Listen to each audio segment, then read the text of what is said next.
Video ग्राम विकास अधिकारी दस्तावेज सत्यापन और ध्यान योग्य बिंदु 2022। ग्राम विकास अधिकारी का रिजल्ट आ चुका है और दस्तावेज सत्यापन की तैयारियां हो रही हैं। कौन कौन से दस्तावेज आपको सत्यापन के समय पेश करने हैं और अन्य महत्वपूर्ण बिंदु जो आपको ध्यान रखने हैं, जो कि हमने विज्ञापन संख्या 4/2021 से निकाले हैं, इन सारी बातों का जिक्र इस वीडियो में होगा। मैं SR8 नमस्कार स्वीकार करें। वीडियो शुरू करते हैं। तो ध्यान रहे कि प्रत्येक डॉक्यूमेंट की 2 प्रति की आवश्यकता है।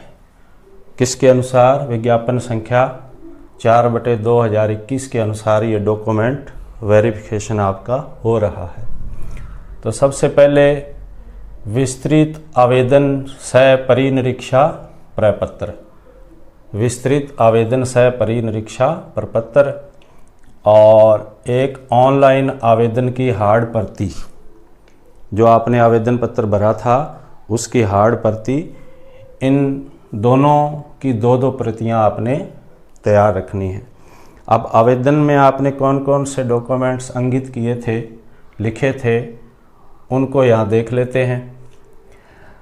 नंबर 1, 10वीं की अंक तालिका प्रमाण पत्र या अंक तालिका मय प्रमाण पत्र।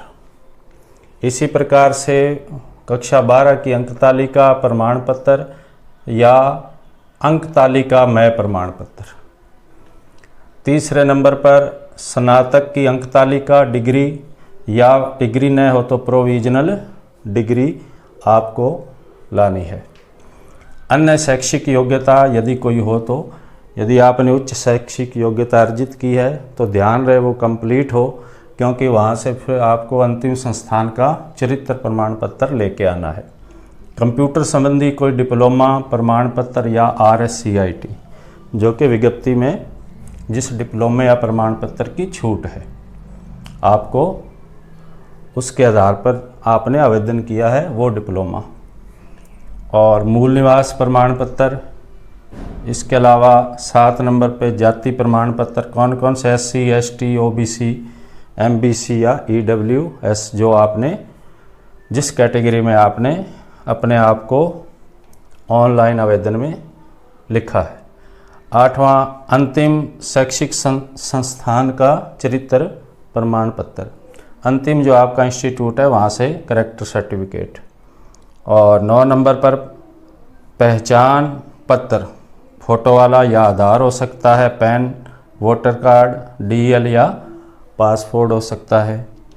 10, यदि आपने आय 2.5 लाख से कम आवेदन में दिखाई है तो आपको प्रमाण पत्र देना है। अब यदि आप विवाहित हैं, तो विवाह पंजीयन और संतान संबंधी घोषणा जो है आपको करनी है। यदि आप विधवा और परित्यक्ता हैं तो भी विवाह प्रमाण पत्र और संतान संबंधी घोषणा आपको करनी है। इसके बाद 15वां बिंदु है विधवा परित्यक्ता संबंधी दस्तावेज या प्रमाण पत्र। 16वां अब तक पुनः विवाह नहीं करने का शपथ पत्र। ये किन के लिए लागू है? विधवा और परित्यक्ता, इनके लिए लागू है। 17वां भूतपूर्व सैनिक हो तो PPP, ये डॉक्यूमेंट्स। यदि आपने उत्कृष्ट खिलाड़ी के लिए उसमें आरक्षण मांगा है तो आपको प्रमाण पत्र, दिव्यांग का प्रमाण पत्र। दस्तावेजों में यदि आपकी ऐसी त्रुटि है जिसमें सुधार संभव है और आप उसको ठीक कर सकते हैं तो उसके लिए शपथ पत्र आपको देना हो। तो ये इतने डॉक्यूमेंट्स हैं, इसमें जो आप पर लागू हैं वो आपने लेकर जाने हैं। अब ध्यान योग्य बिंदु, आप दस्तावेज सत्यापन करवाएंगे तो कुछ बिंदुओं का हमें ज्ञान होना चाहिए। ऑनलाइन आवेदन भरते समय आपसे ज़िले की वरीयता भरवाई गई थी कि आप 1 नंबर पे कौन सा ज़िला चाहते हैं। उस वरीयता के आधार पर और आपकी मेरिट के आधार पर आपको ज़िला आवंटित किया जाएगा। अब दूसरा बिंदु है, जिस कैंडिडेट ने जिले की वरीयता का क्रम नहीं भरा है, उस कैंडिडेट को ग्रामीण एवं पंचायती राज विभाग द्वारा जो है जिला आवंटित कर दिया जाएगा। तीसरा है टीएसपी में राजस्थान के निवासी आवेदन कर सकते हैं, ये आप जानते हैं। लेकिन ये बिंदु चौथा आप देखें, ये बहुत से कैंडिडेट पर लागू होगा जिनका चयन टीएसपी और नॉन टीएसपी, टीएसपी और नॉन टीएसपी दोनों के लिए हो गया है। तो दस्तावेज सत्यापन के समय उनको विकल्प प्रस्तुत करना है। यदि आप विकल्प प्रस्तुत नहीं कर पाएंगे तो आपको टीएसपी क्षेत्र का मान लिया जाएगा, टीएसपी क्षेत्र का मान लिया जाएगा। और राजस्थान राज्य के भूतपूर्व सैनिक को ही भूतपूर्व सैनिक का लाभ देय होगा। जो आवेदक शैक्षिक या कंप्यूटर योग्यता के अंतिम वर्ष में थे और आवेदन के समय योग्यता अर्जित नहीं की थी, उनको परीक्षा तिथि से पहले के प्रमाण देने होंगे या मार्कशीट देनी होगी कि हमने योग्यता अर्जित कर ली है। सातवां, 1 जून 2000 के बाद 2 से ज़्यादा संतान न हो, परंतु द्वितीय प्रसव में 2 संतान यदि हुई है तो इकाई मान के वो जो है भर्ती के योग्य होंगे। पहले प्रसव में यदि निःशक्त बच्चा पैदा होता है तो उसकी गणना नहीं की जाएगी। 8वां, SC/ST का प्रमाण पत्र आवेदन की अंतिम तिथि से पहले का होना चाहिए।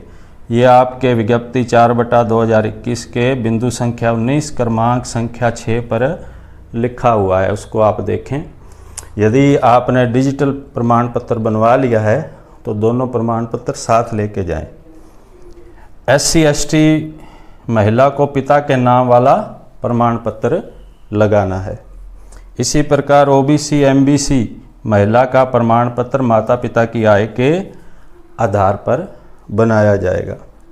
अब मेरे कुछ सुझाव हैं। पहला सुझाव ये है कि यदि आपके पास हस्तलिखित यानी हाथ से लिखा हुआ कोई प्रमाण पत्र है और उसको आपने डिजिटल करवा लिया है, तो ऊपर भी मैं बता चुका हूँ कि आप दोनों प्रमाण पत्र ले जाएं, जिससे ये क्लियर हो कि इनके पास जो प्रमाण पत्र है पहले का बना हुआ है। आवेदक अपनी पासपोर्ट फ़ोटो ले जाएं, कई ले जाएं, 4, 5, 6 तक ले जाएं। और डॉक्यूमेंट वेरिफिकेशन के समय आप जो है डॉक्यूमेंट के 3 सेट बना लें, क्योंकि 2 सेट तो ऊपर कहे गए हैं आपको वहाँ देने हैं, और यदि 1 सेट एक्स्ट्रा होगा तो आपको ये ध्यान रहेगा, आप अपने घर पे रखें कि मैंने कौन कौन से डॉक्यूमेंट्स जो हैं वो जमा कराए हैं। वीडियो उपयोगी लगा हो तो चैनल को सब्सक्राइब कर दें, वीडियो को लाइक और शेयर कर दें। जय हिंद, थैंक्स।